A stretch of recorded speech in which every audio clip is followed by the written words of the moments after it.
Buenas tardes. Me encuentro en este momento con don Alfredo Fuentes, el líder del área de Seguridad y Salud Ocupacional y Medio Ambiente de Pidenco. En esta oportunidad nos dará a conocer los riesgos de algo tan cotidiano como es la electricidad. Bueno, comenzando, buenas tardes, don Alfredo. Cuéntanos, ¿de qué consiste esto y cuáles son los riesgos que puede traer este fenómeno? Bueno, mira, hablando un poco del tema que nos convoca, ¿cierto? Los riesgos eléctricos, primero vamos a empezar dando algunos conceptos desde qué es la electricidad, ¿cierto? Que es el elemento con el que convivimos día a día, sin darnos cuenta, de repente en la calle, en los semáforos, en nuestra casa, nuestros artefactos eléctricos, la tele que vemos, la música que escuchamos, etc. Y también en el trabajo, y nos facilita la vida en este caso mediante las maquinarias que usamos o artefactos eléctricos, valga la redundancia. Partiendo por electricidad, la palabra electricidad deriva de electrones, ¿cierto? Están los átomos con su carga neutra, ¿cierto? De los neutrones, la carga negativa, que son los electrones, y la carga positiva, que son los protones. Okay. De estos electrones deriva la corriente eléctrica. ¿La corriente eléctrica qué es? La corriente eléctrica. La corriente eléctrica no es más que el flujo de estos electrones por un conductor. Esa es corriente eléctrica, ¿ya? También se deriva el concepto voltaje. ¿Qué es el voltaje? Voltaje es la fuerza que impulsa a los electrones, ¿ya? Por medio de este conductor, ¿ya? También tenemos potencia eléctrica, ¿ya? Que se mide en watts. Potencia eléctrica se mide en watts, al contrario de potencia mecánica, ¿cierto? Que se mide en HP, en horsepower en inglés.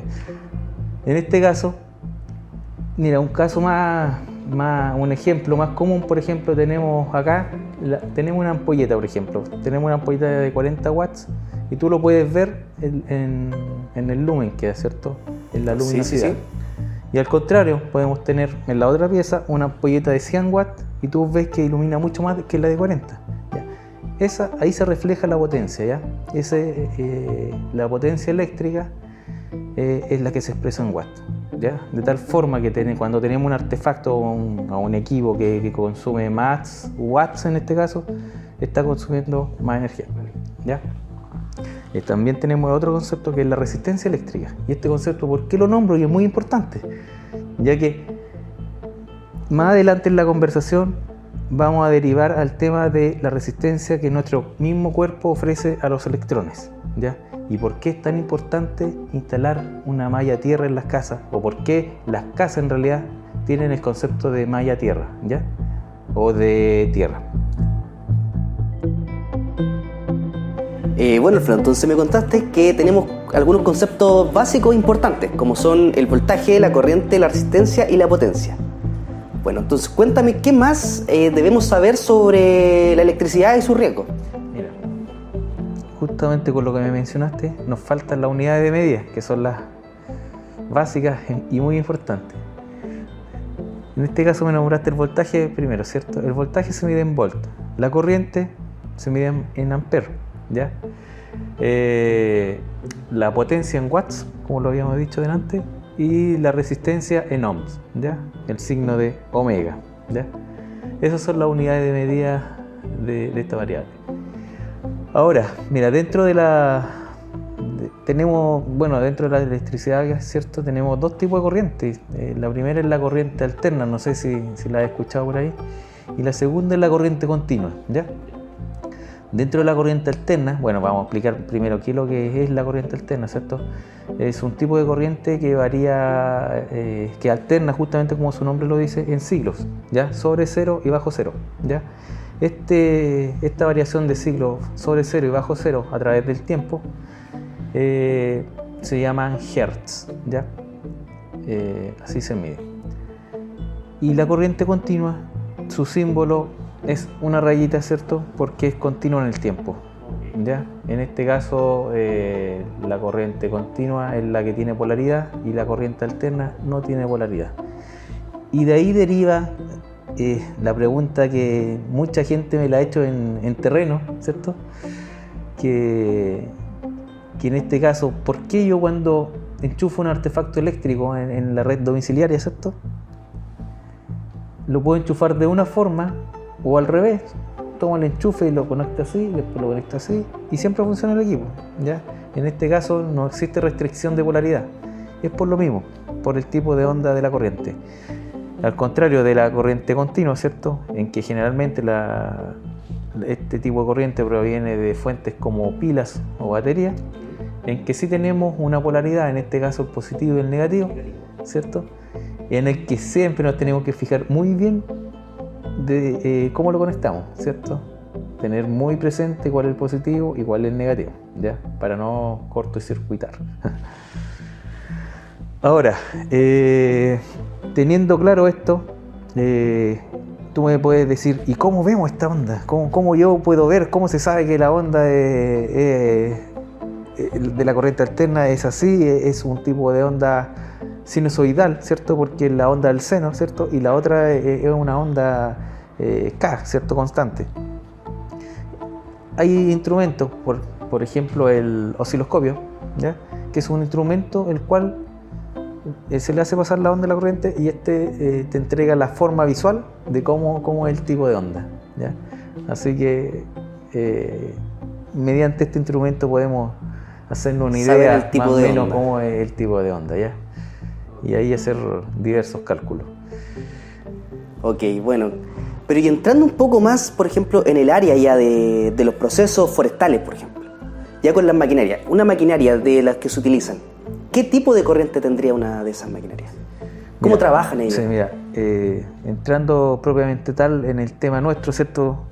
Forestal y de las faenas, en este caso las máquinas como trineumáticos, skidder, procesadores, etcétera, todos funcionan con corriente continua, ¿ya? Generalmente algunos funcionan con 12 volts y otros con 24 volts, ¿ya?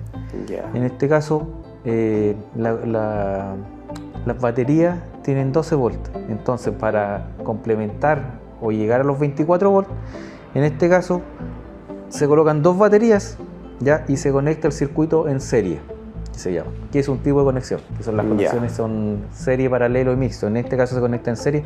¿Qué obtenemos acá? Obtenemos la suma de los voltajes. Claro, y la suma de los 12 más 12, 24. Ya. Y así podemos dar el requerimiento de la maquinaria, en este caso de 24 volts como el ejemplo, de que esta maquinaria funciona, ¿ya? En el caso de, por ejemplo, un automóvil o equipos que funcionan directamente con 12 volts, basta con conectar la batería a 12 volts. Positivo y negativo. Positivo y negativo, y esta batería debería funcionar. Ya, hay que también tener presente, ¿cierto? Que es lo que hablamos delante, que el voltaje es uno y los amperes son otro. Entonces, podemos tener dos baterías iguales, ¿cierto? Las dos de 12 volts, pero una, por ejemplo, de 50 amperes y la otra de 90, ¿ya? Obviamente la de 90 va a tener mayor cantidad de corriente, nos va a entregar mayor cantidad de corriente, ¿ya? Para requerimientos más altos de los equipos, ¿ya? Entonces hay que tener mucho cuidado en eso, que de repente no basta con que la batería sea de 12 volts, sino que para cada tipo de máquinas existe un tipo de batería con respecto al voltaje y con respecto a la corriente que esta me entrega. ¿Ya? Ok. Y eso con respecto a las maquinarias en sí, ¿ya? Claro. También en nuestras faenas forestales tenemos trabajos especiales, ¿cierto? O además de trabajos especiales tenemos trabajos en faenas donde existen áreas con tendido eléctrico, ¿ya? Generalmente en las faenas o en los predios en que trabaja el personal nuestro hay tendido eléctrico de alta tensión, de media tensión y de baja tensión, ¿ya? ¿Cuál es la diferencia de esa...? Sí, mira, la diferencia en realidad radica en la cantidad de energía que transportan solamente, ¿ya? Okay. Generalmente la baja tensión es desde 1 kV hacia abajo, ya existen subdivisiones también, pero para conceptos explicativos vamos a hablar de 1 kV hacia abajo, ¿ya? En alta va de 1 a 60 generalmente, o sea, media, perdón, de 1 a 60 generalmente, y alta de 60 hacia arriba, ¿ya? Teniendo como corriente nominal entre conductores 25 kV en media y más de 25 en alta, ¿ya? kV me refiero a la K es de kilo y V de voltaje, para abreviar la palabra kilo en realidad. Ya, esa es la diferencia. En realidad, la diferencia, si tú me preguntas, ¿cuál es la diferencia entre estos tipos de tensiones? Yo te diría que la diferencia entre baja, media y alta tensión radica en la cantidad en que estas líneas transportan la energía. ¿Ya? Ok. Bueno, y tomando en cuenta que claro, en cada una de las faenas pueden existir estas líneas de tensión, ¿cuáles son las recomendaciones que se deben generar? ¿Qué es lo que deben hacer los operadores en estos casos para no poder pasar a llevar o tener algún tipo de accidente que puede ser grave? Mira, en este caso generalmente cuando se hacen trabajos cercanos a tendido eléctrico, ¿ya?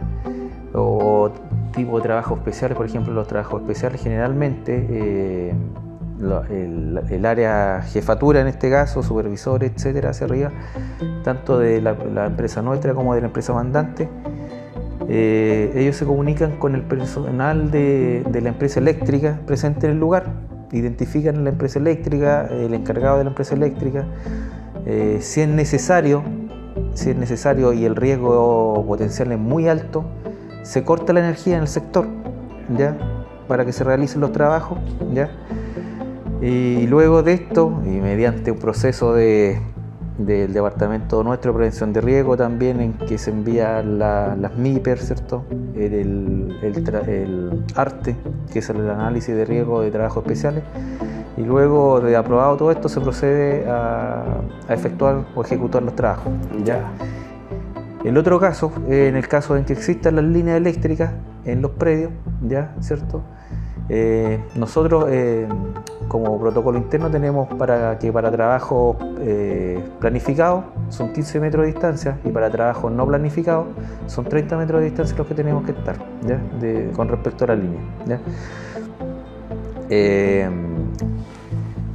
Otro tema es cuando los vehículos nuestros, maquinaria generalmente, se traslada desde una faena a otra. ¿Ya? Como la experiencia bien nos ha dicho, que de repente, si bien existe una normativa para baja, media y para alta tensión, ¿cierto? Los 4,5 metros para en este caso hasta media tensión y 6 metros hacia arriba para alta, muchas veces esta normativa no se respeta, ya sea por mala inspección de la propia compañía eléctrica, en este caso, o que ocurrió un evento que la compañía no alcanzó a detectar, que a lo mejor sucedió hace poco. ¿Qué pasa aquí? Que los cables generalmente están bajo esta normativa legal, y al estar bajo o incumpliendo la normativa de las distancias, generalmente va el camión cama baja, ¿cierto? Que es el que transporta las maquinarias, y pasa por estos sectores, por estas partes, y choca, sí, claro, los pasa a llevar. Entonces, generalmente para esto nosotros como empresa tenemos un protocolo.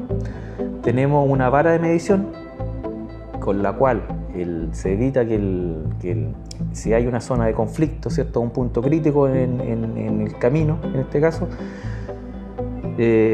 va una persona, ¿cierto? Encargada, toma la distancia, si cumple o no cumple, y en el caso de cumplir, la maquinaria puede pasar, y en el caso de que el cable no cumpla con la distancia, esté muy por debajo de eso y que de frentón no puede pasar la maquinaria, se toma la medida correspondiente de analizar otro camino o ver la forma de una alternativa. Se busca una alternativa en este caso.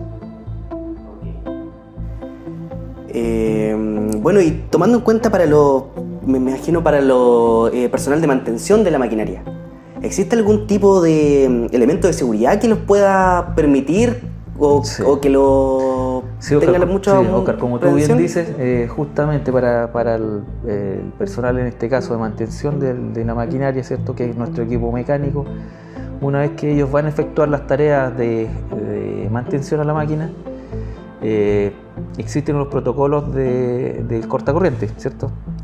Siempre ellos deben operar la maquinaria con la corriente cortada, en este caso, ¿ya?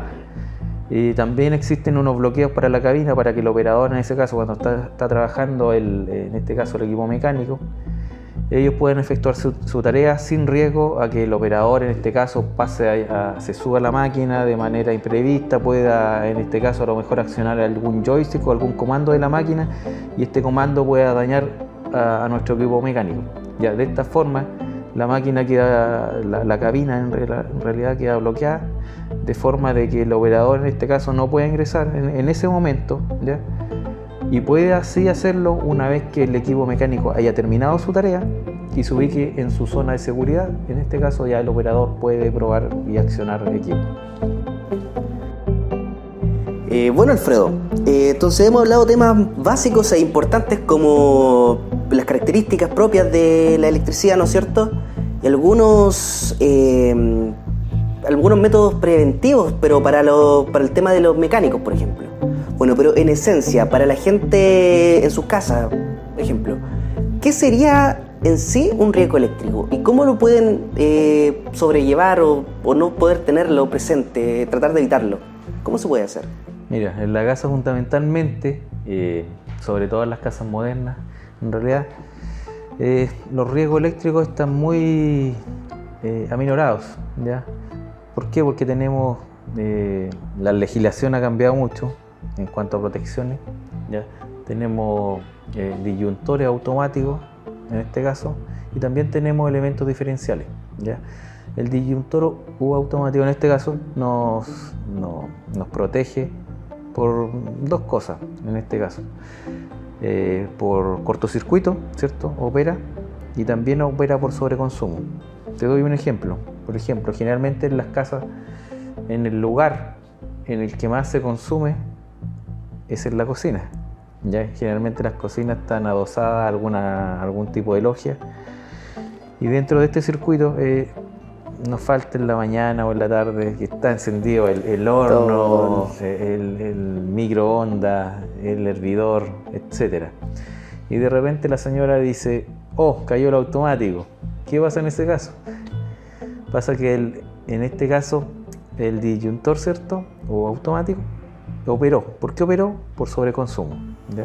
Está usando más de lo que claro, para lo que posee está la diseñado casa. el circuito, para que lo que ese circuito específico está diseñado. Entonces en este caso el automático cayó y nos protegió de un posible calentamiento, en este caso, o alza de temperatura dentro del propio circuito, ya sea en los cables, etc. ¿Ya? Y también por cortocircuito. ¿Cuándo se produce un cortocircuito? Cuando se junta la fase con el neutro, ¿ya? Siempre que se junte estos dos tipos de conductores, entonces se produce el cortocircuito y ahí opera el automático. Y otro elemento muy importante de protección es el diferencial, ¿ya? Que es como esta suerte de automático un poquito de mayor dimensiones, ¿cierto? Que tiene un botón de prueba, ¿ya? Que las personas lo pueden ver en sus casas y lo pueden probar. Incluso pueden apretar el botón y si cae el circuito entero, se corta la energía en este caso, es porque el diferencial está funcionando. ¿Cómo opera este diferencial? Crea un diferencial, ¿cierto?, de tensión, en este caso de 0,30 miliamperes. Lo que está el circuito, ¿cierto?, lo que se consume, y lo que no se consume retorna por el neutro. En este caso, este elemento diferencial detecta una diferencia potencial y corta el circuito, y así nos protege. Caso típico, y que antiguamente pasaba mucho, era el caso de los niños, en este caso, que de repente iban con algún elemento, ya sea un clavo, por ejemplo, y típico que lo metían al enchufe, jugando en forma súper ingenua, ¿cierto? Y lo metían y quedaban electrocutados. Claro, generalmente la electricidad tiende a recoger los músculos, entonces quedaban ahí y no se podían salir. ¿Y por qué no operaba el automático en este caso? Porque, como dijimos anteriormente, el automático operaba por cortocircuito y sobreconsumo, ¿cierto? Pero en este caso no se da ninguno de los dos casos. Claro, ninguno de los dos casos, no se da ni cortocircuito ni sobreconsumo. Entonces existía una diferencia potencial, y la diferencia potencial lo hacía esa persona con respecto a tierra. Entonces este nuevo elemento de protección nos protege mucho con respecto a ese tema. Aparte que los enchufes también tienen un sistema ahí que no puedes meter un solo elemento, ¿ya?, que tiene que ir, en este caso, el enchufe entero para poder introducirlo ahí, en el enchufe propiamente tal. Bueno, entonces ahora lo más seguro entonces para lo que es tema de hogar tenemos dos diferenciales, ¿no es cierto? Sí. Es lo más seguro. Bueno, el diferencial y lo automático, que Claro. son los elementos de protección en nuestro hogar, en este caso, y bueno, en esta oficina, en nuestros lugares de trabajo donde exista construcción. Ya. Bueno, Alfredo, entonces me queda muy claro que tenemos los diferenciales y los automáticos son la parte importante para dentro de nuestro hogar, oficinas o trabajos de oficina en general. Bueno, pero resumiendo, para ti, ¿qué sería lo más importante para la protección de una persona, para la protección contra los riesgos eléctricos? Mira, una persona está en riesgo eléctrico generalmente cuando se cumplen algunas premisas, como por ejemplo que sea la propia persona, propiamente tal, sea un elemento conductor hacia tierra, ¿cierto? Generalmente.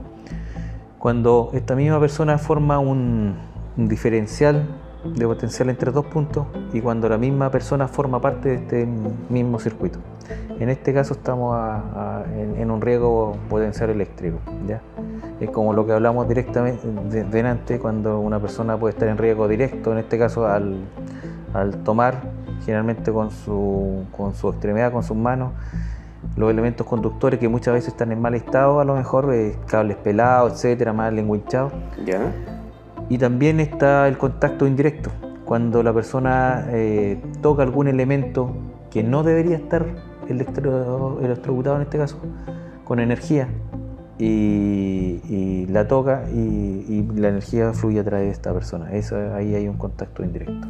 Entonces básicamente estamos muy expuestos a sufrir Claro, a sufrir riesgo eléctrico. Estamos expuestos, pero generalmente a medida que ha ido pasando el tiempo, cada vez se ha ido tomando más medidas de protección, como te decía, con el tema de las protecciones dentro de nuestros hogares.